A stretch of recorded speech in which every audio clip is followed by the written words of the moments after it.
a NBcast, o seu podcast de negócios e conexões. Olá, sejam bem-vindos a mais um episódio do ANBcast, o seu podcast de negócios. E hoje a gente vai começar com um desafio, porque temos assuntos muito interessantes, mas que não tem uma conversa intrínseca para a gente traçar aqui, mas a gente vai fazer isso acontecer porque a gente está na ANB. Então, eu já conversei, já bati um papo anterior com os convidados e a gente vai falar de transporte e de crédito imobiliário e a gente vai fazer isso funcionar. A gente está aqui hoje com a Rose Facina, que é presidente do Sindicato dos Transportadores de Santos, o Sindicsan. Seja bem-vinda, Rose. Obrigada. Eu que agradeço, Carol, pelo convite. Um assunto super pertinente, em alta, né? Falar de transportes. Esse mês foi um mês que revolucionou a área dos transportes. A gente vai saber por quê, o que aconteceu e o que vai acontecer. E também estou com Gabriel Baroni, sócio da GM Financiamento, para falar sobre financiamento imobiliário, que também é um assunto que me interessa particularmente muito. Seja bem-vindo, Gabriel. Obrigado, Carol. Acho que é um assunto para todos, né? Não tem jeito, importante para todo mundo que está aqui hoje e para todo mundo que nos assiste. Obrigado pelo convite. Imagina, eu que agradeço. Quer aprender qual é a melhor hora de comprar o seu imóvel? Qual é a hora de fazer o financiamento? Como fazer? Então fica nesse podcast, porque aqui você vai aprender tudo com quem sabe e mais um pouco. Vamos começar aqui com a Rose, que eu tenho que falar sobre representatividade, Rose. Não tem jeito. Não tem jeito, né? A gente não quer falar disso toda hora, não quer parecer que é feminista, um mimimi, mas é que assim, quanto tempo existe o Sindicsan e por que nunca teve uma mulher como presidente? Eu acho que a gente pode dividir essa pergunta, né, em dois momentos. Primeiro, é uma questão que eu inicio sempre a minha fala, quando a gente fala a respeito de eu estar presidente, e eu digo assim, olha, eu não fui eleita por ser mulher, mas ser mulher é minha pauta. Então, em todos os espaços que eu tenho oportunidade, eu comento sobre isso. Até porque eu tenho 40 anos de transporte rodoviário de carga, né? E aí eu acho que também tem muito isso por eu estar nessa posição. E agora o Sindicsan, ele completa esse ano 89 anos. E aí, nesse período, eu já tenho um período que eu participo muito lá, mas sempre nas pautas de RH, né, que eu vim de RH para a gente discutir as convenções coletivas. Mas, num determinado momento, eu achei que eu poderia contribuir mais. E aí achei uma oportunidade, aí eu me candidatei a ser a presidente e me tornei presidente. Depois, muitas vezes eu imagino assim, eu acho que eu não deveria ter feito, sabe? Porque por mais que eu estivesse lá todos esses anos, estar presidente é você chamar uma responsabilidade muito importante para você. E nesse meio, né, nós só tem diretores homens, só tem o nosso negócio, ele é muito masculino. E muitas vezes a gente sente muitos reveses, né? Mas aí a resiliência nos faz, né, de que já que eu levantei a mãozinha, eu vou continuar. E a resiliência feminina, né? A mulher tem um joguinho de cintura a mais que o homem muitas vezes não tem, porque a gente trabalha muito mais com o emocional. Não que isso seja bom, né? Em alguns aspectos. Ele é positivo e não. Agora, a questão de estar presidente, ter várias pautas de que eu entendia que eu poderia estar contribuindo mais, é que eu vejo que o nosso negócio, ele traz um dinamismo muito grande. E quando você está no sindicato, você tem que participar de outros momentos da logística, né? E de tudo que faz esse ecossistema. Então, não é só estar no Sindicsan ou só estar na empresa, né, familiar. É você estar participando de tudo para trazer todas essas informações e atualizar um sindicato que, além de ser machista, ele era um sindicato de muitos anos com as mesmas pessoas, né? Então, a gente trazer o novo, né? Trazer as mulheres também, porque quando você está presidente, você convida as mulheres. Por exemplo, nesse mês de março, eu tenho lá um espaço que eu chamo de Café com a Presidente, né? Que legal. E aí, um ano e meio, mais ou menos, eu tomei café com os homens. E aí, no mês de março, eu falei, eu vou fazer diferente. E aí eu comecei a tomar café com as mulheres do transporte rodoviário de cargas, porque eu já tinha tido uma oportunidade de mapear quem são essas mulheres, em que empresas elas estão, como que elas chegaram, né, em cargos de liderança principalmente. E aí, onde eu vou, tem mulher que fala assim, eu estou louca para ir lá tomar café com a presidente. Já virou uma referência. Por né? quê? A gente já constatou que muitas vezes as mulheres não estão em alguns lugares porque elas não se veem ali. E aí, quando você vê uma mulher, provavelmente você já deve ter pensado nisso, né? Que você também é percussor em várias áreas. Aí você fala assim, olha, eu estou aqui, aí outras mulheres falam, nossa, eu queria estar onde você está. Eu vou fazer alguma coisa. Como que eu chego aí no teu lugar, mais ou menos? É sempre assim, né? As pessoas me perguntam como é chegar a ser presidente de um sindicato masculino. É você... E de uma área totalmente masculina. É você não olhar essa questão, né? Você tá porque você tá e não importa mais se é homem, se é mulher, o que seja. É só você seguir, achando que pode fazer o melhor e você, né, sempre vai fazer o melhor, porque mulher tem essa diferença, né? Como ela sabe que vai ser cobrada, que ela vai ser criticada, as entregas são muito melhores, né? Aquela coisa do fazer é melhor do que não fazer, aquela coisa, fazer de qualquer jeito, né? Não é bem assim, eu não lembro muito bem a frase, mas isso não se aplica à mulher, né? Porque a mulher, ela faz tudo sempre com muito esmero, né? E aí ela tá muito mais na vitrine, então ela tem que se colocar de uma melhor forma sempre nas situações. A Rose já falou um pouquinho o que motivou ela a entrar no sindicato, mas eu quero que daqui a pouquinho ela conte pra gente um pouquinho da trajetória dela profissional até chegar ao sindicato, porque é bem interessante. Eu conheço, mas eu quero que vocês conheçam, então ela já vai contar, mas a gente agora vai dar um pulinho com o Gabriel, porque o Gabriel vai contar pra gente. Traz pra gente qual é o cenário, qual é o mercado de financiamento, o cenário do mercado de financiamento hoje no Brasil, visto a taxa que a gente tem da Selic. Perfeito, Carol.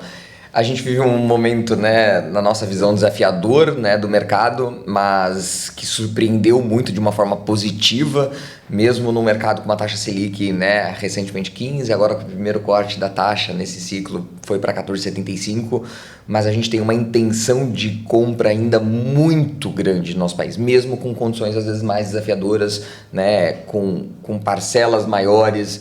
A gente tem, né, um público-alvo que a gente fala assim, né, o imóvel, né, de menor valor, né, da classe social menor, você tem o Minha Casa Minha Vida. Então, não é afetado, né, pela taxa de juros pela Selic. E o altíssimo padrão também geralmente não é tão afetado por taxas. Agora, a grande população que é afetada, que é a grande maioria, né, que é o cliente, né, médio ali, a classe média alta, a classe média baixa, ele é afetado diretamente em questão de condições de compra.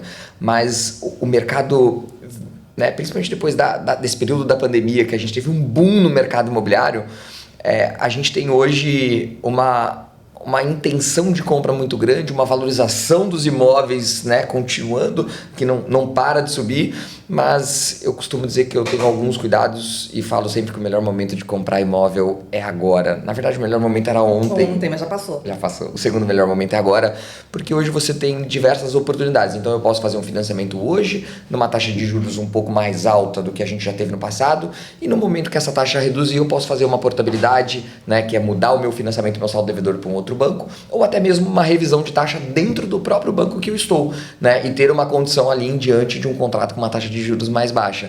Então você tem algumas opções que às vezes as pessoas não têm esse conhecimento e ficam esperando para conseguir fazer a aquisição do seu imóvel. E a maior dica que eu posso dar para vocês que assistem a gente aqui hoje, não deixe para amanhã, adquira o seu imóvel. A gente começa a entrar, né, no mercado em preços, né, elevados, que fica cada vez mais difícil, principalmente para a nova geração, de conseguir entrar no mercado. Entre no mercado. Às vezes você não vai comprar o imóvel dos seus sonhos, né, no primeiro momento, mas aquele imóvel vai ser um degrau para você continuar, né, subindo, mas para que você esteja dentro do mercado acompanhando esses preços. Vamos esclarecer aqui que vocês são um correspondente bancário. Qual é a função de um correspondente bancário? E isso tem algum tipo de custo para quem procura vocês? Boa pergunta, Carol. O correspondente bancário, ele representa, né, o banco, né, ou os bancos em alguns segmentos, né, mas a nossa especialidade ao longo desses 16 anos no mercado imobiliário, é totalmente voltado para o crédito imobiliário. Eu poderia fazer consórcios, empréstimos consignados e outras linhas, seguros, mas a gente teve um foco, vamos dizer assim, 99% dentro do crédito imobiliário, nessa intenção, né? E eu falo que com esse propósito de ajudar muitas e muitas famílias.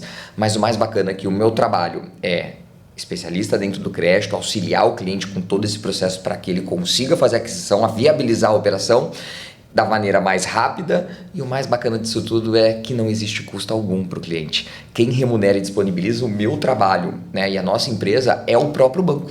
Então eu vou conseguir entregar para o cliente hoje a melhor condição do mercado imobiliário, de crédito imobiliário, com a melhor taxa, o melhor sistema de amortização, e tudo isso sem custo algum, né, proporcionado pelo próprio banco. Então vamos ser bem educativos aqui no podcast, porque eu gosto disso. Legal. A pessoa então pode ter um assessor, um personal assessor aqui, para trazer para você todas as possibilidades de custo e instituições diferentes sem nenhum custo. É isso. E não é 1º de abril. Não é. E hoje é 1º de abril, tá? Que a gente tá gravando. É verdade. É isso. E eu falo, o meu objetivo principal, além de viabilizar tudo isso, é buscar para os clientes hoje a melhor condição do mercado. Porque, Carol, se a gente coloca uma diferença na taxa de juros de 0,2 ao ano sobre o montante que é financiado, a conta no final, a diferença é muito grande. Então, buscar entregar essa condição hoje para o cliente, eu falo que é algo que deixa a gente muito feliz, poder ajudar o cliente com as melhores condições que o mercado pode entregar. Então, isso é maravilhoso. E isso tudo sem custo algum. Porque as pessoas perguntam, às vezes você faz toda uma consultoria, um trabalho, e aí, Gabriel, qual que é o custo que eu tenho? Nenhum. Como assim? Nenhum? Nem relógio trabalha de graça? Como assim? E aí eu tenho, né, explico isso. E hoje a gente vê esse movimento, né? Cada vez mais as agências fechando, né? Os bancos enxutando ali, gerentes digitais, menos profissionais, e aí é onde o banco buscou terceirizar. E é um assunto importante porque o crédito imobiliário a gente aprende vivendo o crédito imobiliário, né? Como dizia minha mãe, apanhando, né? E ao longo do tempo a gente ganhou esse know-how, né, para poder realmente auxiliar o cliente. Porque dentro do crédito imobiliário você tem que entender de crédito? Tem, mas você tem que entender de matrícula, de PTU, documentação de vendedor e todos os problemas que a gente pode ter numa aquisição. Então, ter um especialista com você te acompanhando e te dando essa assessoria é fundamental. Fundamental. Vou fazer um parênteses aqui, porque eu sou uma pessoa, não sei se vocês me acompanham no Instagram, se não acompanham, vai lá acompanhar, por favor, que tem muito conteúdo bom também. E eu falo muito sobre conhecimento no Instagram. Eu bati um papo prévio com o Gabriel antes da gente começar a gravação, e o Gabriel, eu fiz uma pergunta pra ele, Gabriel, qual é a sua formação? Claro, crente, que ele ia falar o quê? Direito, porque 90% das pessoas que sentam aqui na minha frente são formadas em Direito, e com a bagagem que ele me trouxe na conversa, eu tive certeza que ele era formado em Direito, mas não, ele fez petróleo e gás.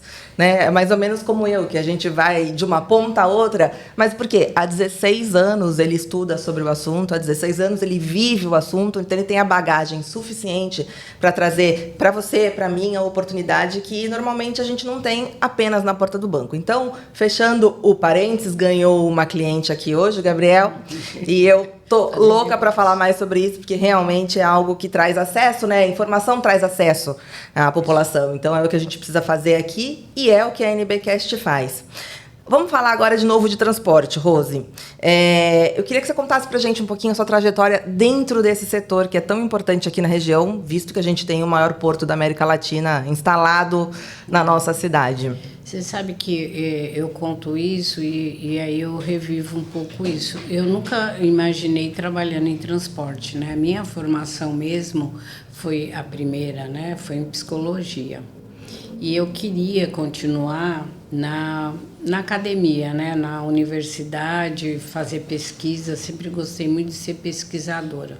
Mas chegou um determinado momento, quando eu me formei, eu tinha certezas e muitas incertezas. A minha certeza absoluta é que eu não queria a clínica e queria ficar na academia. Aí eu tinha que fazer uma outra formação. E naquele momento meu pai não achou que ele já tinha pagado a faculdade, achou que eu deveria, né, me virar um pouco. E eu achei até que estava correto, né, naquele momento. Mas eu não sabia muito como eu ia para São Paulo, para a PUC, que a PUC tinha um curso de psicologia social, que era o que eu queria fazer, meu mestrado. E aí eu fiz um estágio na empresa familiar, porque eu precisava fazer, e na época, para você achar os lugares para fazer estágio era muito difícil, né? A gente não tinha rede social, não tinha nada, a gente dependia de alguém falar, olha, tem uma empresa lá em Cubatão, a Cosipa, vai lá, tal. E aí com muita dificuldade, alguém falou assim, olha, mas se tua família não tem uma empresa, faz lá, eu te ajudo, um professor. E eu fiz um descritivo de cargo, uma coisa muito simples, desenhando um setor de recursos humanos, que no passado a gente só tinha DP, né? Ninguém falava em recursos humanos. E aí eu comecei a fazer, e tinha um gerente lá na Facina que ele gostou do trabalho e ele me convidou para trabalhar. Então não foi nem ninguém da família, foi um executivo de fora. E eu fiz o seguinte cálculo, se eu vier trabalhar, eu vou receber um dinheiro e eu vou fazer esse curso. E eu comecei a trabalhar. Obviamente, né, que vocês já deduziram que eu não fiz o mestrado em psicologia social. Aí eu fiquei na empresa, já fui montando o setor de recursos humanos, me juntei às pessoas aqui da Baixada Santista, que tinham grupos de recursos humanos, porque você falou em conhecimento, e a minha trajetória ela é muito baseada nisso. Eu não consigo fazer nada, como as pessoas costumam dizer, de orelha, né? Se eu vou fazer alguma coisa, eu pesquiso por conta de ser pesquisadora. Eu estudo, eu faço curso, às vezes que o pessoal fala, nossa, tem todo esse curso, aí eu brinco, né? Eu falo, olha, eu acho que eu me tornei estudante profissional, mas é porque eu gosto do ensino formal mesmo, né? De estar conhecendo as coisas, né? Não só... Porque eu acho que eu sou de uma geração que não tinha internet, não tinha essas coisas, então a gente se formava de outra maneira. Então, nesses grupos eu fiquei bastante tempo e aí eu comecei, por conta dos grupos, um dia eu fui convidada a dar aula na universidade, né? Porque curso de gestão de pessoas e tal, e eu comecei a dar aula no ensino superior, aí numa universidade, na outra, e você estando na universidade, aí você tem que fazer o teu mestrado, o primeiro passo. E aí eu fiz o mestrado em educação, então anos depois eu fui fazer o mestrado, mas já em outro momento. E eu, então, fiz o mestrado em educação, continuei na universidade e na empresa familiar. Até que, num determinado momento, os cursos tecnológicos que eu era coordenadora, eles deixaram de existir na universidade que eu dava aula e eu achei que era o momento, então, de eu encerrar minhas atividades como professora do ensino superior. E aí eu me senti um vazio tremendo, porque eu tinha um tempo muito, né, assim, trabalho, universidade. E aí eu fui fazer um curso, só para poder ver como que funcionava, de gestão de negócios em São Paulo, do ITL, que é o Instituto do Transporte, né, que é um curso para os empresários do transporte. E aí eu conheci todos os modais, não só o rodoviário de carga, mas o aéreo, o marítimo e tal. E eu acho que esse momento foi a virada de chave. E aí eu falei, nossa, esse é um universo muito maior do que os recursos humanos. Quando eu falo isso, eu não estou menosprezando o recurso humano, gestão de pessoas, até porque quando alguém te diz, olha, eu conheço muito de pessoas, eu até fico um pouco... Com medo, assim, né? Porque se tem uma coisa complexa, mais que tudo, é o ser humano, né? Fazer essa gestão de pessoas, principalmente num ambiente como uma empresa e tal. E aí, daí para diante, eu comecei a fazer outros cursos, né, do ITL, principalmente, e conhecer outros portos, conhecer outras pessoas. E, nesse momento, eu me vi que eu achei que podia estar um passinho além de ajudar o rodoviário de carga, porque é um modal que ele né, no modal que a gente fala do Brasil, ele tem 63%, né? Então, é o maior modal que tem. A gente pode falar do marítimo, a gente pode falar do aéreo, do ferroviário, são todos que se conectam mesmo, é uma logística, mas hoje, não que eu vá defender e dizer que é o melhor, não é o melhor, não é porque a gente está inserida no rodoviário de carga que eu vou dizer que ele é o melhor, ele tem os os grandes problemas. Hoje, inclusive na questão do meio ambiente, a gente tem que estar sempre muito atento a isso, né, dos controles, né, dos combustíveis por conta do nosso passivo, né, no meio ambiente. Mas é 63%, então é o modal mais importante que tem. E os transportadores, de um certo momento, eles se sentiram meio relegados a segundo plano por conta do poderio econômico que tem um marítimo, que tem um aéreo, né? E vamos dar voz para esse transportador rodoviário de carga, né? Vamos trazer muitas coisas, muita conversa com esses outros modais para a gente entender, né? Porque na maioria das vezes o transportador ele tem muitos problemas principalmente aqui em Santos, né? Bem situado, com os terminais portuários, porque lógico o terminal portuário ele atende o navio e o rodoviário, e sempre ele prioriza o navio do que o rodoviário. Vamos conversar, né?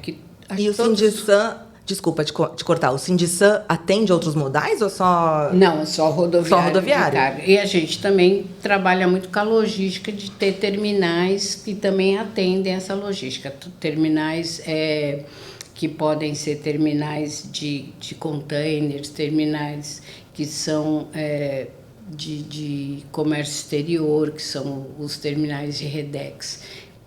Mas mesmo assim a gente tem que estar sempre conversando com o pessoal, porque a gente acha que terminal portuário não tem problema, que eles só trazem problema para nós. Aí quando você vai sentar lá com o CEO de um terminal portuário, ele também tem os mesmos desafios que nós temos, né? E o sindicato está ali para atender. Para poder fazer essa conversa e trazer essa, vamos dizer, coisas que hoje, na atualidade, falta ainda para o transporte rodoviário de carga, porque tudo que você tem hoje, você tem que estar pensando, olha, tem internet, tem o IA, tem várias tecnologias que o transporte rodoviário de carga realmente ficou para trás, né? E a gente tem que trazer as tecnologias, a inovação, para que o transporte rodoviário de carga novamente, né, apesar de ser o maior, mas que ocupe também esse protagonismo entre todos esses modais.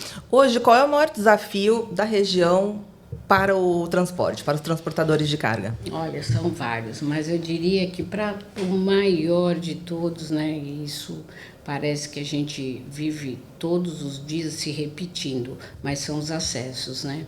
Para o Porto de Santos, a gente tem uma rodovia Anchieta, que está obsoleta há muitos anos. Muitos anos. Tem uma rodovia Imigrantes, que também ela já tem falta de capacidade, né? Da gente trazer todos os caminhões que deveriam vir para o Porto de Santos. Então, na maioria das vezes, a gente tem um caos logístico que, no final das contas, né, se a gente pensar mesmo tudo que acontece, a gente chega numa coisa que chama custo Brasil.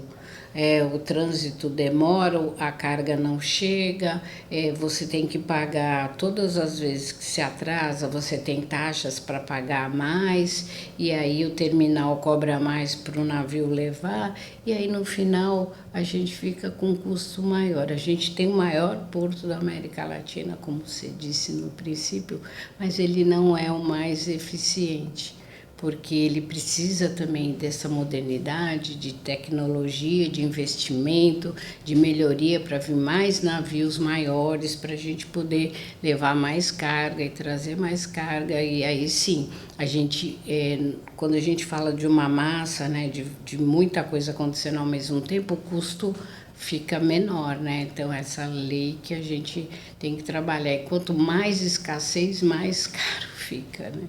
Então, esse é um grande desafio. Nós temos desafio com a burocracia, né, com a legislação. Hoje, o órgão que regulamenta o transporte rodoviário de carga, a agência, a ANTT, e a ANTT resolveu esse ano, e principalmente agora em março, criar uma legislação que chama o frete mínimo de carga. Então, você não pode ter não deveria ter um livre mercado, uma concorrência, e cada um aqui põe o preço que achar justo no seu produto, e aí o consumidor escolhe qual que quer. A NTT não diz, olha, tem um frete mínimo e ninguém pode cobrar menos do que isso.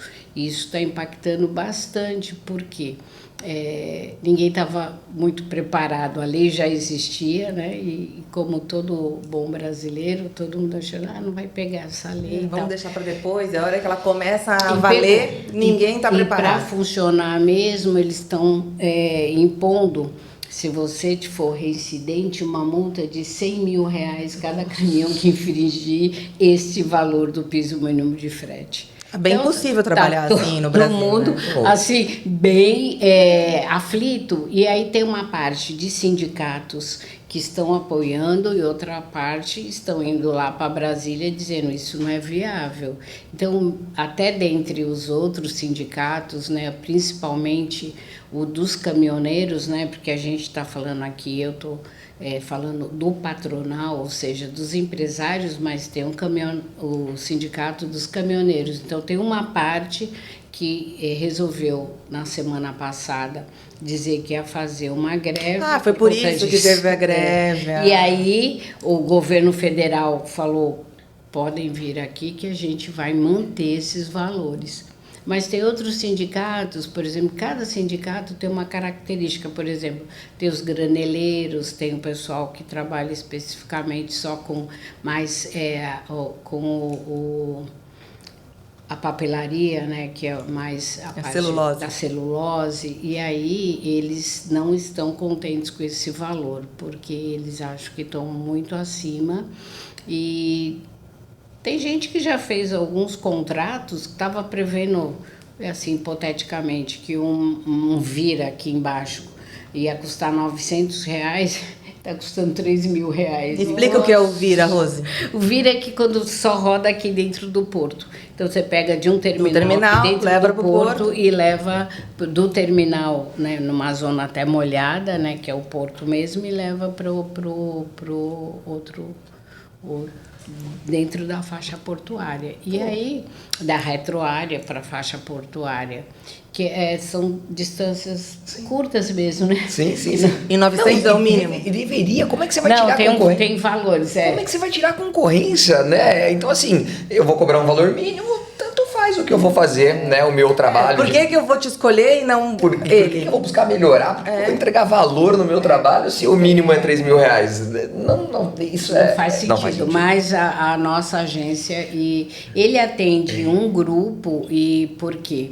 Tem um grupo que pressiona muito, que existe uma desigualdade. Se eu faço tudo que a legislação me impõe e eu tenho um custo para isso, se eu diminuo, se eu estiver concorrendo com outra empresa que não está atendendo, então tem essa desigualdade, né? Por quê?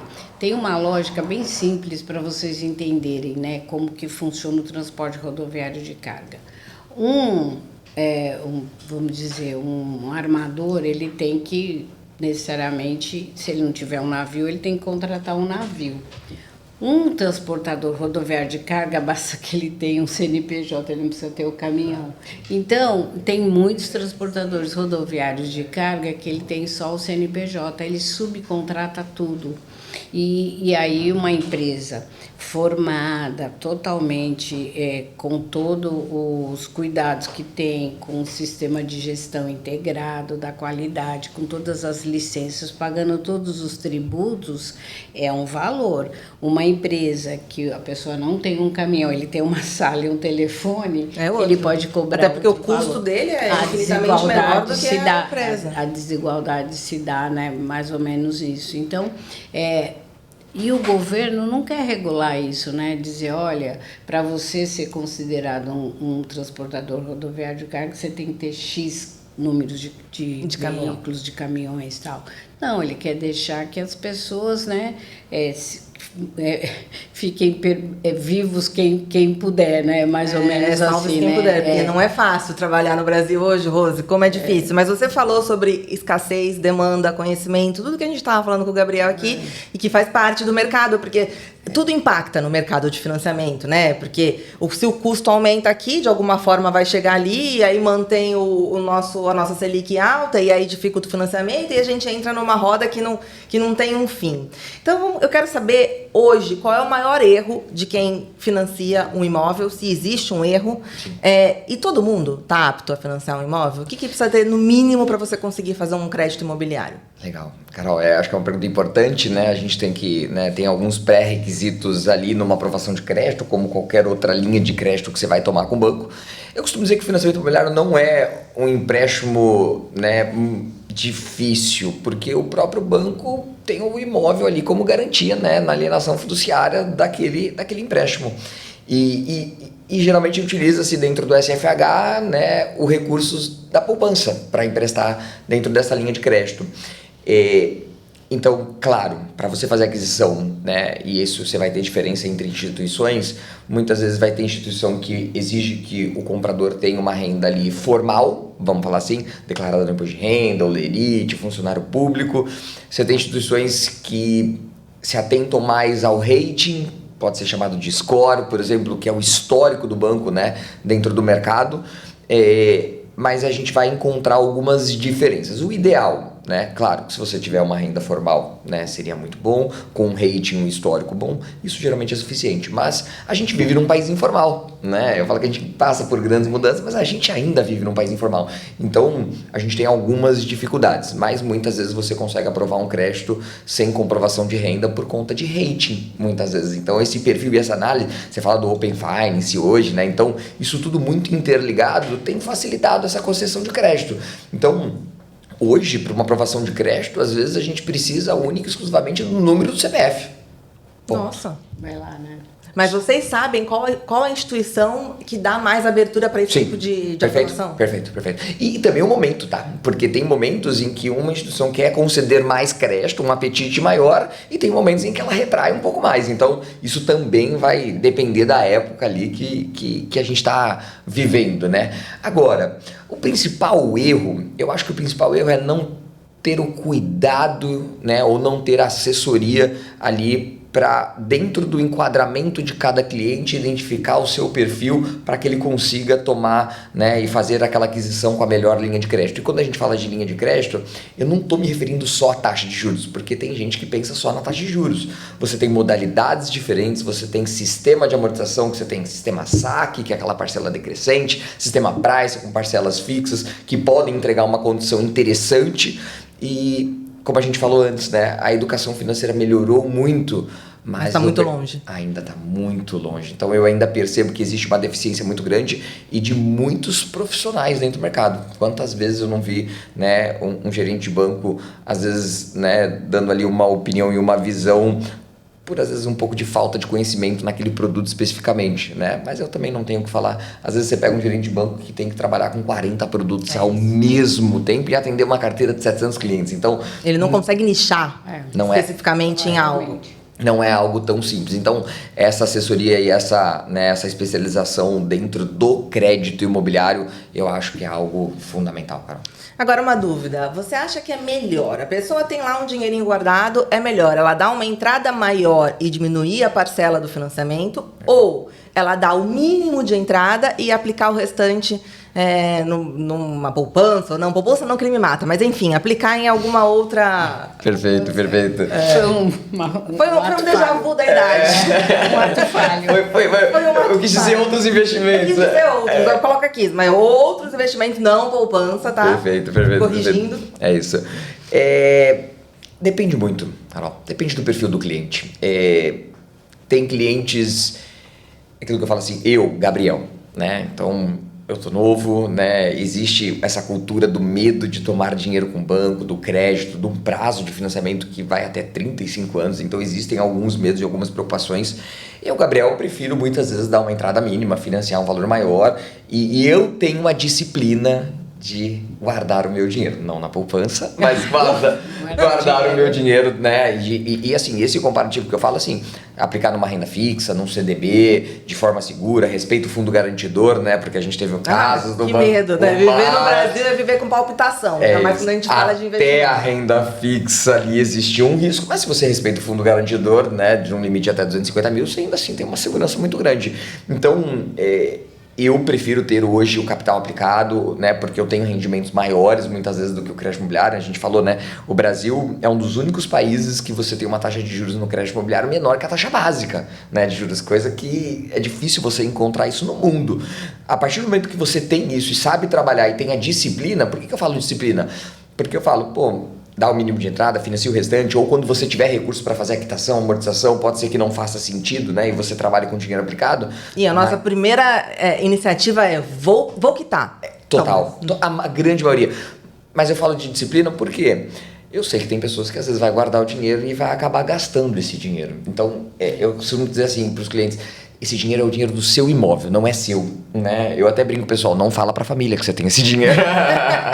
Mas, né, brincadeira, mas guarda o recurso, porque a gente sabe que dinheiro faz dinheiro. Você tem N oportunidades de negócio, né? A gente falou milhares, né, hoje. Então, eu tenho muito assim, essa indicação, esse cuidado de trazer o cliente, mas vai depender do perfil de cada um. Tem gente que vai querer quitar o imóvel rápido, vai querer se ver livre da dívida, de ter a sua segurança do seu imóvel quitadinho. Tem gente que está, às vezes, numa idade mais avançada, perto de uma aposentadoria, vai ter um rendimento menor ali na frente, então é importante, né, cortar custos, mas vai do perfil de cada cliente. Mas se você sabe trabalhar o seu dinheiro, se você tem disciplina, eu acho que vale muito a pena, às vezes, se você utilizar o crédito do banco, né, e às vezes aplicar capitalizar menos. Então, já que a gente está na polêmica, vou dar mais duas para você resolver aqui. Perfeito. Né? Porque eu sou uma pessoa que gosta de polêmica. Aluguel é jogar dinheiro fora ou é mito? É jogar dinheiro fora, não adianta. Eu adoro esse assunto, mas assim, pessoal, trazer todo mundo que está em casa um pouco para esse cenário, né? A gente vive numa taxa Selic, né, de 14,75. Então, a renda fixa, né, quando você aplica o dinheiro nesse momento hoje, você tem rentabilidades maravilhosas. Então, hoje, né, você aplica num CDB ali pagando 110 do CDI, você tem uma rentabilidade bruta de quase 16,5. 2 anos depois, você paga uma alíquota de 15%, ou seja, você tem uma rentabilidade líquida ali de 13,5%, 14%, né? E quando você pensa na locação, qual que é o custo da locação? Se a gente for falar numa média, o custo de locação, tirando a parte do pacote, né, ignorando a parte do condomínio IPTU, porque se você compra, você também tem que pagar por isso, mas o custo da locação é em torno de 0,5%, 0,5%. Então, o que muita gente hoje tem na mentalidade? Por que muita gente hoje vem ali no YouTube para falar para as pessoas, e as pessoas, eu brinco que infelizmente elas não se aprofundam no assunto. Elas querem assistir um vídeo short, né, o TikTok de 1 minuto. 30 segundos, 1 minuto já é muito, já foi. E assim se tornam especialistas, né, e não é assim. É o coach. É isso. Então, se eu tenho um custo de locação mensal de 0,5 e eu tenho uma rentabilidade do meu recurso de 1,1, 1,2, o que eu entendo? Pô, não vale a pena eu comprar imóvel, deixo meu dinheiro aplicado, pago a locação e ainda me sobra recurso. Só que eu trago todo mundo hoje que nos assiste para lembrar que quando eu compro um imóvel ou quando eu invisto no imóvel para locação, eu não tenho só o retorno da locação, né, ou só o custo, eu tenho também a valorização do patrimônio, a valorização do imóvel. E é onde as pessoas às vezes esquecem, né? Hoje, se você analisar a cidade onde a gente mora, né, e várias outras regiões no estado de São Paulo, mas cidades maiores, eu faço uma reflexão, né? Porque eu falo que eu não tenho bola de cristal para dizer o que vai acontecer com o mercado imobiliário no futuro, mas igual fundo de investimento, eu posso analisar o passado, aquilo que ele entregou. Se a gente analisa a pandemia só, né, volta ali para 2020, janeiro de 2020, comparando o mercado imobiliário com hoje, tiveram imóveis, produtos, a depender, lógico, da localização, depender do tipo de produto, tiveram imóveis que dobraram de preço. Eu sei disso. Você sabe, né? Em 5, 6 anos. Se eu for de forma conservadora trazer uma análise, a gente pode analisar e trazer uma informação de que nos últimos 10 anos ou a cada 10 anos, o preço do imóvel dobra. Isso aconteceu de 2016 para 2026 que a gente vive hoje. Algumas pessoas vão falar que isso só aconteceu por conta da pandemia. Na verdade, a pandemia trouxe um pouco desse ressignificado de algumas coisas em relação à moradia, Mas na pandemia a gente viveu o Selic de 2%, ou seja, o dinheiro no banco não rendia. Então as pessoas buscavam e voltavam a investir no mercado imobiliário.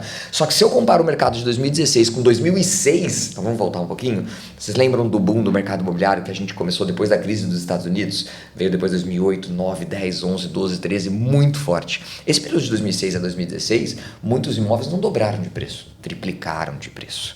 Então, essa análise que eu faço hoje é trazer hoje que você tem um custo de locação menor comparado às vezes ao rendimento, né, e as aplicações financeiras, só que você tem uma valorização do patrimônio gigantesco. E é aquele assunto, né? Se você comprou um imóvel de 1 milhão à vista, é uma coisa. Agora, se você deu 200 mil de entrada e financiou 800, você tem uma rentabilidade sobre o patrimônio de 1 milhão, onde você investiu apenas 200, né? E aí é onde a gente fala, né, que crédito às vezes vale mais que dinheiro.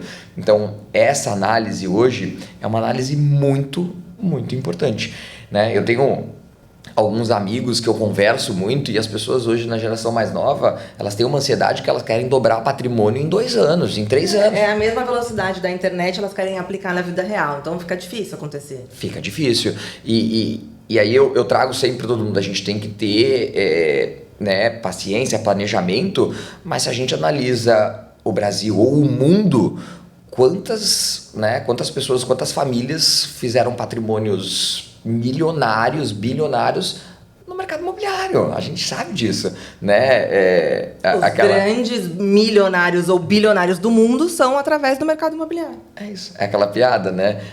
Todo Natal, toda festa, todo final de ano tem o Natal, que encontra da família. E às vezes aquele encontro da família que você encontra uma vez por ano. E aí existe o encontro do tio do terreno com o sobrinho do Bitcoin, né? Moral da história, o tio do terreno acaba sempre tendo uma rentabilidade, uma valorização maior. É tijolo, é terra. Então, assim, além de ser um investimento que traz um retorno, ele é um investimento seguro. Seguro, raiz. Esse é um ponto. Não é que eu estou falando que está errado mercado financeiro. Eu, Gabriel, tenho, né, no mercado financeiro, tenho no mercado imobiliário. Mas faz parte essa diversificação, né? Como a gente fala que faz parte de diversificar e ter talvez recursos em dólar. Também faz parte, né? Não estou dizendo que o Bitcoin, né, é ruim, mas você não vai ter 50%, 60% do seu patrimônio em Bitcoin, né? Eu acho que né, tem que ter um equilíbrio. É aquela frase do 50 Cent, né? Fique rico ou morra tentando. Não precisa, é desnecessário. E essa falta de paciência, às vezes a gente percebe que muita gente acaba cometendo muito erro. Ele falou de dólar e eu lembrei aqui dos patrocinadores. E eu preciso falar que sem eles a gente não estaria aqui nesse papo gostoso, porque eles nos ajudam pra caramba a manter esse projeto. E um deles é o Bora de Flipping, @Bora de Flipping. E lá você vai conhecer um pouquinho sobre investimento em dólar, por isso que eu lembrei, fiz essa conexão. O Maneco Imóveis, @imobiliária Maneco Imóveis. Grupo Cris, Grupo Cris _oficial. E Emiliano de Almeida Advogados Associados, @Emiliano de Almeida Advogados. Eu sempre agradeço, porque sem eles não estaríamos aqui batendo esse papo. E eu quero jogar mais uma polêmica pro Gabriel, já que ele gostou e tem uma piadinha pra tudo. Eu tive um convidado que eu gosto. Quero ver ele ter piada agora pra essa polêmica. O que é melhor? Eu já aprendi, então quero que vocês aprendam também. O que é melhor? Consórcio ou financiamento imobiliário? Polêmica. A gente vive um momento em que quando a taxa de juros está mais alta, realmente, né, o consórcio ele começa a entrar em alta, né? E tem muito para falar sobre isso. E eu tomo todo o cuidado do mundo, inclusive tem um vídeo no canal do YouTube, para quem quiser assistir ali, um vídeo bem didático, assim, trazendo uma visão.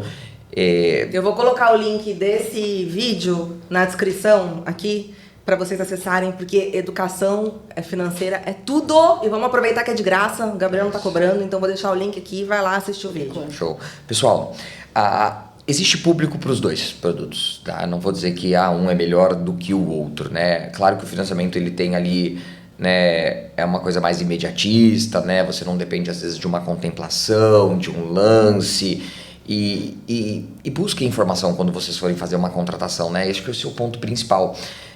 Mas no comparativo, algumas coisas e alguns pontos, né, de que eu, Gabriel, né, às vezes não gosto tanto do consórcio. Quando a gente faz um consórcio, a gente tem a taxa de administração. Então, a grande alegação é que o consórcio não tem juros. Ele tem apenas a taxa de administração.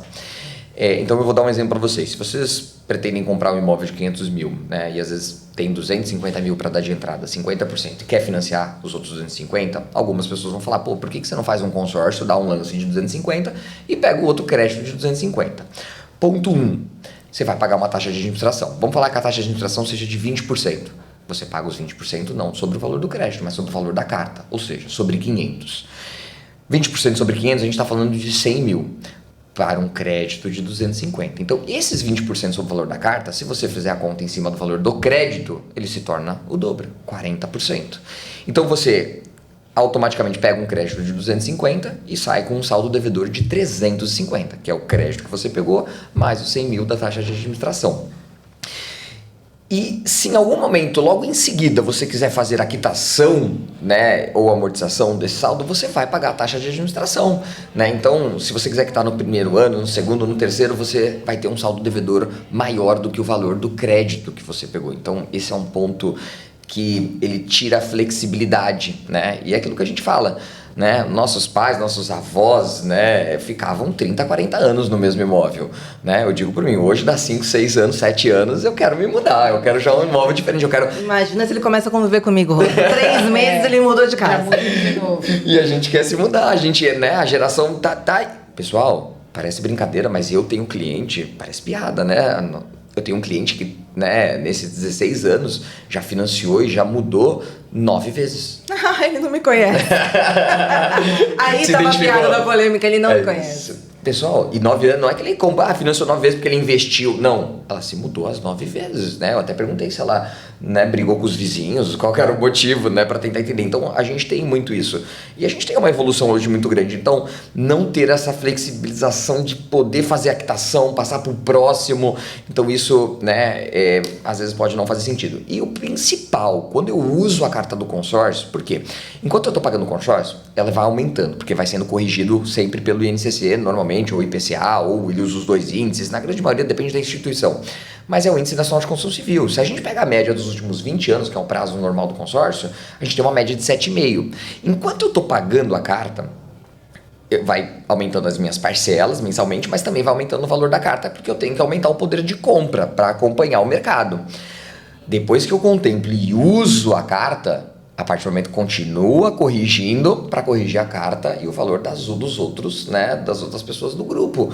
Então, você vai ter uma prestação normalmente crescente no consórcio, só que você vai ter o índice de 7,5. Então, se você pega a taxa de administração mais correção numa média de 7,5, né, e, por exemplo, durante a pandemia a gente chegou no INCC de 13% ao ano, né, um exemplo. Então, se você soma, né, a taxa de administração mais o INCC, você acaba entrando num custo maior do que às vezes o crédito imobiliário.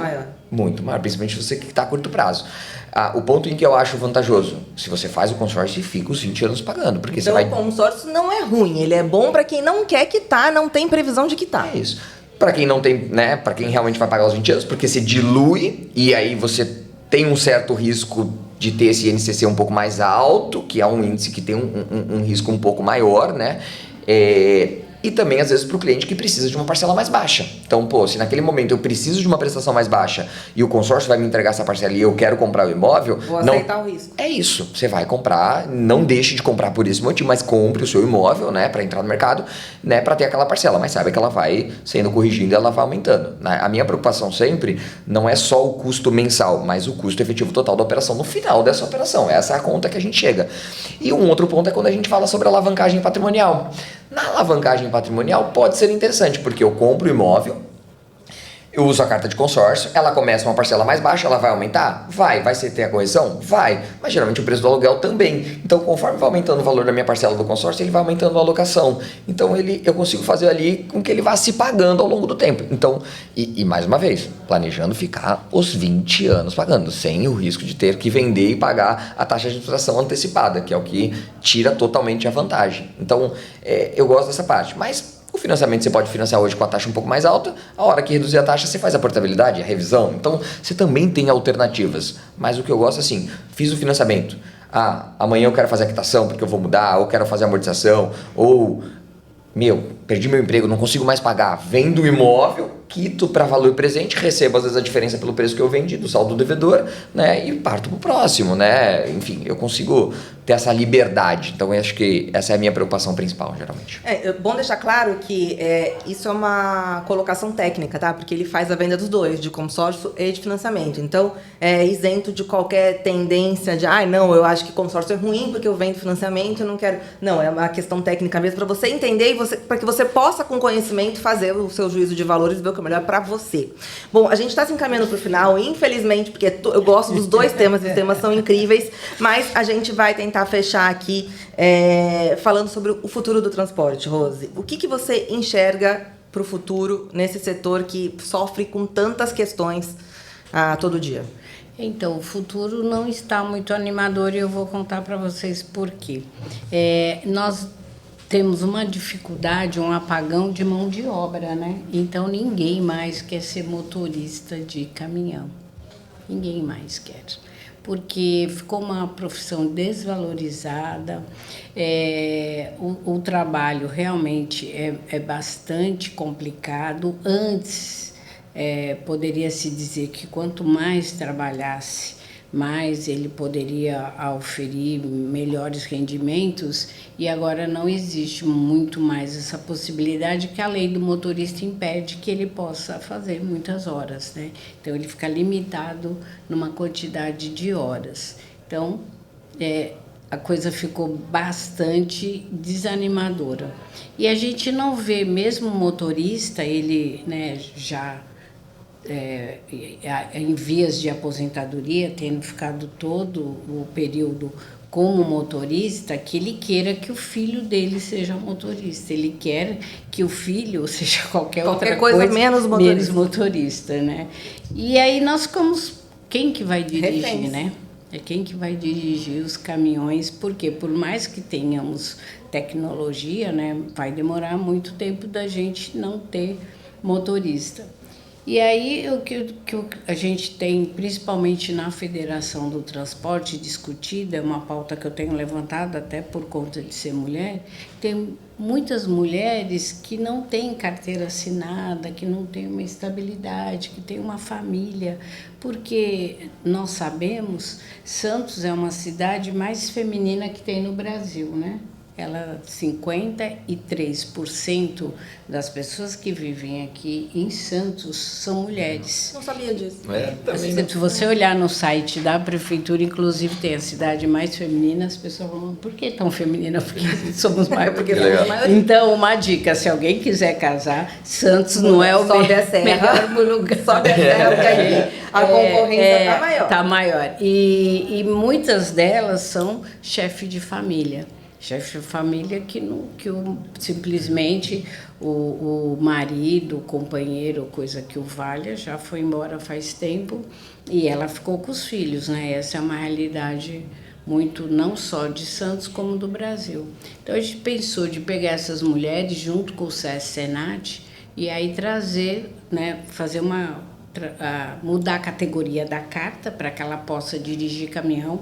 Ela faz um tipo de capacitação para dirigir caminhão e aí depois ela fica um período, as empresas, né, provavelmente vão contratar, porque tem muitos empresários que têm caminhão parado porque não tem motorista. E aí as mulheres, né, também, além de tudo isso, tem um estudo, inclusive, de que as mulheres são melhores motoristas, apesar dessa brincadeira que se faz. Na minha casa, todo mundo acha que eu sou melhor motorista que meu marido. Não tem nenhum tipo de pressão, tá? Porque a seguradora diz isso, né? As mulheres... o valor do seguro para a mulher é mais barato. Deve ter alguma lógica nisso. Essa é a lógica. E elas são mais cuidadosas, né? Eu imagino que até na hora de cuidar do bem, do caminhão, porque uma grande dificuldade que toda transportadora tem também é o profissional. Existe esse problema do zelo, né? E aí eu tenho trabalhado muito nisso. Eu vou começar um programa agora. Adorei isso. Spoiler aqui. Spoiler para a NBcast que a gente merece. Então, e porque... Foi uma encomenda, né? Porque todo sindicato tem a federação, a nossa federação, ela conta com 14 sindicatos, e aí o sindicato aqui, que é a primeira mulher, vai formar a primeira turma de mulheres para trabalhar no transporte rodoviário de carga, com parceria com o nosso Sistema S, que é o SESC Senat, com o apoio da federação e com os empresários aqui já começando a se disputar a etapa, porque todo mundo vai querer. Vão querer as melhores certeza. motoristas. E eu quero estar lá, viu, Rose? Me chama quando acontecer isso, eu quero presenciar. São as melhores. A gente falou do seguro, eu vou contar também uma outra coisa. Sabe que no VLT aqui são mulheres. Eu já vi. Isso eu já Verdade. vi. Já vi. Foram as mulheres lá do rodoviário de passageiros que foram as melhores trazidas para dirigir no VLT, porque elas são as melhores. E aí elas vão dirigir o VLT e vão dirigir os caminhões também. Nossa, E um ponto legal que né, se comunica um pouquinho, um dos grandes problemas da construção civil hoje é a mão de obra. Também. Né? E aí é onde as consultoras estão avançando cada vez mais em busca de tecnologia, né? Porque a gente tem muita obra atrasada, né? E por falta de mão de obra. Né? eu acho que no mundo, né? O grande problema mundial é mão de obra. Que complicado. Vou fazer 3 perguntinhas pra você, Rose, com respostas rápidas pra gente fazer aqui Bate-bola, e bate-bola e chegar no final. Tenho medo. E eu sou polêmica, né? Então, vou começar logo com a polêmica. O governo ajuda ou atrapalha o setor hoje? Então, o governo com a burocracia atrapalha. Atrapalha. E você vê alguma saída pra isso? Então, eu ia fazer uma piadinha, porque já por fiz favor, algumas, né? A saída seria o aeroporto de Guarulhos, mais ou menos.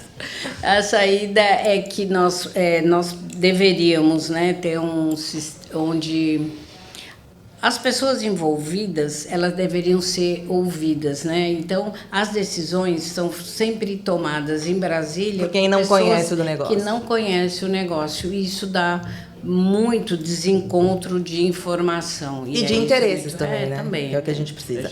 Qual decisão mais recente te incomodou? A decisão mais recente que me incomodou. Meu Deus, agora... No setor? No setor que me Que incomodou e que tem atrapalhado o andamento de algum projeto, alguma coisa do tipo. Olha, tem uma coisa do nosso setor que me incomoda sempre muito. Quando a gente fala que os caminhoneiros, não as empresas, né, os empresários, param o Brasil, eles param, porque eles podem fazer greve. E os empresários, com a lei de antitrust, não podem fazer greve, senão a gente perde a nossa empresa. Então, com a força bruta, se muda as coisas. E no diálogo, na conversa, indo para Brasília, falando com o deputado federal, com o senador, não consegue. Então, é sempre assim, os autônomos atravessam os caminhões na porta das empresas ou das rodovias e o Brasil para mesmo. E aí as coisas acontecem através deles. E aí, pensando nisso, se você pudesse mudar alguma coisa urgente no setor, o que seria? Muito urgente no nosso setor. A burocracia. A burocracia é muito, é alguma coisa que dificulta mesmo o desenvolvimento das empresas, né? Porque são muitas burocracias. Qualquer coisa. Por exemplo, eu quero aumentar a minha empresa. Só a burocracia que você vai ter que passar, desde licenças ambientais, desde a parte também de que você tem que fazer dos outros documentos, você tem que fazer um cálculo de quase 1 ano para você poder fazer qualquer coisa e mudar. Você não consegue, assim, ter essa velocidade que o mundo necessita. Né? Tudo acontece numa rapidez, só que a burocracia no Brasil impede você de avançar. Vamos lá, eu vou agora pro Gabriel. A gente também vai para essas 3 perguntinhas rapidinhas, mas antes eu queria uma dica. Tem alguma dica para que alguém consiga ser aprovado mais rápido no financiamento imobiliário? Olha, manter a vida financeira saudável, esse é um ponto, acho que importante ali, né? Tomar o cuidado para não deixar contas em atrasos. Se você pretende comprar um imóvel e você, por acaso, existe alguma dívida, não fazer acordo, né? Porque se eu tenho uma dívida e eu faço um acordo com o banco, e isso é normal, né? A gente vê isso acontecer sempre, o banco vai lançar um prejuízo que aquilo, né, para todos os bancos, né, num período vai ficar e aquilo vai atrapalhar demais, às vezes, a qual é aprovação esse do período? crédito. Depende muito. Normalmente a gente fala, às vezes, de alguns anos, tá? Mas depende do cliente, depende do perfil, depende do tamanho dessa dívida. E a gente sabe, assim, cá entre a gente que aquela dívida internamente dentro daquele banco fica de eterno, né? Mas no mercado, de um modo geral, se eu acabei de deixar uma dívida, fazer um acordo com o Bradesco, com o Itaú, os outros bancos vão ter acesso ali, né, pelo registrato e automaticamente você vai ter uma dificuldade. Outra dica importantíssima nesse momento que a gente dá agora, se você tem rendimentos e não declara, né, vive hoje na questão da informalidade, a gente está no período da declaração do imposto de renda, meus amigos. Declarem, tá? Eu acho que isso vai ajudar demais na hora de solicitar um crédito, porque às vezes você tem um cliente com rate não tão bom, que não tem uma aprovação automática, né, que a gente pode chamar, e às vezes com o envio da documentação, né, e mostrando que aquela renda realmente existe e é formal, e para o banco é um risco menor, e automaticamente a gente consegue ali a aprovação do crédito. Então, ó, 2 dicas muito boas. Então, anotou aí? É isso. A NBcast, não perde. Agora, as 3 perguntinhas finais que você me responde com mais celeridade. Financiamento imobiliário é uma boa estratégia ou uma dívida perigosa? Uma excelente estratégia, com toda a certeza do mundo. Não deixe de fazer o seu, pessoal. Inclusive, GM Financiamentos, vai lá, já vende o peixe. Vamos lá. Entre em contato com a GM Financiamento ou com os consultores. Nós com certeza vamos conseguir te auxiliar em todo esse processo e conseguir as melhores condições do mercado. Qual é o maior erro financeiro que você vê as pessoas repetindo com frequência? Eu acho que, às vezes, tomando decisões por impulso, sem pesquisar, sem, né, realmente tentar entender. A gente, quando fala de aquisição de imóvel, a gente fala de altos valores, de taxas, né, que significam muito, e às vezes as pessoas não têm essa preocupação, querem as coisas de uma forma rápida e não se preocupam com a questão da qualidade. Então esse é um ponto importante. Eu falo que a cultura da empresa e da GM hoje, quando eu vou atender o atendimento aos clientes, eu não posso simplesmente fazer uma simulação para você e te mostrar o valor da parcela.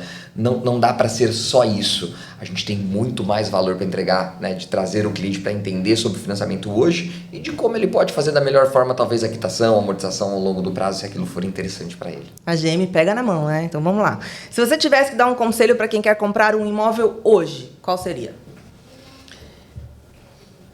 Compre hoje, não amanhã, não espere o segundo momento. Hoje é o momento atual, com certeza. Mas eu daria uma dica, com certeza, tenha bons profissionais te auxiliando, imobiliárias, corretores de imóveis. Advogado. Com certeza, se isso for, né, ali necessário, tome o cuidado, tenha o zelo, porque quando a gente, né, eu falo muito sobre profissional do mercado imobiliário que fazem trabalhos maravilhosos e as pessoas acham que o corretor de imóveis, às vezes a diferença entre eles é só o imóvel e o produto, e existe uma diferença gigantesca na prestação de serviço, no cuidado de fazer uma aquisição de forma segura, né, de fazer uma aquisição que de repente vai te entregar uma valorização ao longo dos anos, porque não é todo tipo de produto, não é todo tipo de localização que traz essa rentabilidade, né, maravilhosa que o mercado imobiliário entrega. Análise de mercado. É isso. E a gente fala assim, ó, imóvel bom em localização ruim, não vai. Imóvel ruim em localização boa, tem liquidez e tem mercado. Quer trabalhar no Bora de Flipping? Tá com uma hora vaga? Vamos fazer uma parceria. Vamos fazer uma parceria? Já tô contratando o Gabriel aqui, gente. Boa. Novidades virão por aí. Mas, ó, eu queria agradecer muito o papo. Foi muito bom, como todos os papos que passam aqui na mesa do NBcast. Assuntos muito diferentes, mas tão interessantes quanto, eu não sei dizer qual que eu me interesso mais, né? Um por motivos óbvios e outro porque também motivos óbvios, né? Óbvios e óbvios. Óbvios e óbvios. E aí eu quero agradecer de novo os nossos patrocinadores, o Bora de Flipping, a Maneco Imóveis, o Grupo Cris e o Emiliano de Almeida Advogados. Rose, deixa sua mensagem final aqui, por favor. Olha, eu tenho que fazer uma mensagem aqui das mulheres, né? E eu pretendo, num curto espaço de tempo, que a gente tem uma escassez de tempo, né, de ter muitas mulheres no transporte rodoviário de carga. A gente precisa dessa representatividade e precisamos que as mulheres que são chefes de família, que elas deem dignidade para a sua família. E aí, dessa forma, sendo motorista, carteira assinada, elas vão dar essa dignidade. E, gente, olha que oportunidade. Se alguém estiver interessada, Rose, quem pode procurar? Então, a gente vai fazer um projeto ainda, ainda, mas é o SESC Senat de São Vicente. Então tá, se a gente estiver interessado, procura o a SESC Senat de formação São vai ser Vicente lá. ou qualquer coisa, chama a gente aqui, que a gente faz um Isso, contato com eles, manda pra vocês informação, porque é uma oportunidade que a gente não vê todo dia, então tem que aproveitar. E Gabriel, deixa sua mensagem pra gente, por favor. Amanhã a gente assina aquele contrato, mentira. Pessoal, Mas poderia ser, né? legal. Rose, quero dar os parabéns pela coragem.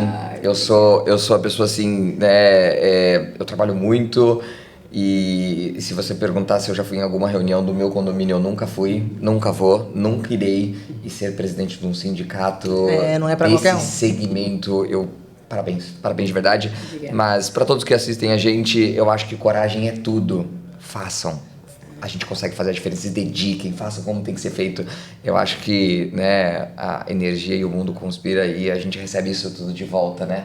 O que a gente deixa aqui nesse mundo é o nosso legado, né? Então, Legal. maravilhoso. Carol, parabéns pelo podcast. Eu acho que obrigada. estar aqui compartilhando conteúdo, entregando aquilo que a gente falou, eu tenho um propósito por trás, que é trazer essa educação, né? Quando a gente fala de uma pessoa que compra um imóvel, pessoal, quando eu escutei hoje, né, participei de uma palestra do Joel J, e o Joel J, ele era professor de natação, uma pessoa simples, hoje, né, cresceu muito, mas ele conta a história de quando ele comprou o primeiro imóvel... Né? Santista. Comprou o primeiro imóvel dele na Praia Grande, um imóvel baixinho, mas naquele momento em que ele entrou naquele apartamento, a primeira conquista ali da vida dele, a conquista mais importante da vida dele naquele início, né, onde ele tinha uma prestação, ele tinha 35 anos pela frente, aquilo deu energia, deu engajamento, deu força para que ele conseguisse quitar aquilo quanto antes, para que ele conseguisse crescer, para que ele conseguisse se dedicar e que ele conseguisse, né, poder proporcionar, né, aquilo que a gente deseja para nossa família, né? E hoje ele transborda isso para todos os lados e isso é maravilhoso. Então, eu acho que a aquisição do imóvel não é só aquisição, não é só investimento, não é só retorno financeiro, né? Isso move, né, e traz uma força maior para todos nós. É mais ou menos como quando nasce um filho, que a gente quer fazer o melhor pro filho, né? É aquilo lá, a gente tem que bancar aquilo e seguir. Gente, obrigada, foi demais, foi incrível. Você que tá aí do outro lado, que acompanhou a gente, muito obrigada. Se você tá só ouvindo também, de vez em quando vai lá, dá uma olhadinha no YouTube ou no próprio Spotify, que também agora o Spotify tem o vídeo do podcast, não é só para ouvir. E eu espero você com muito prazer num próximo episódio do NBcast.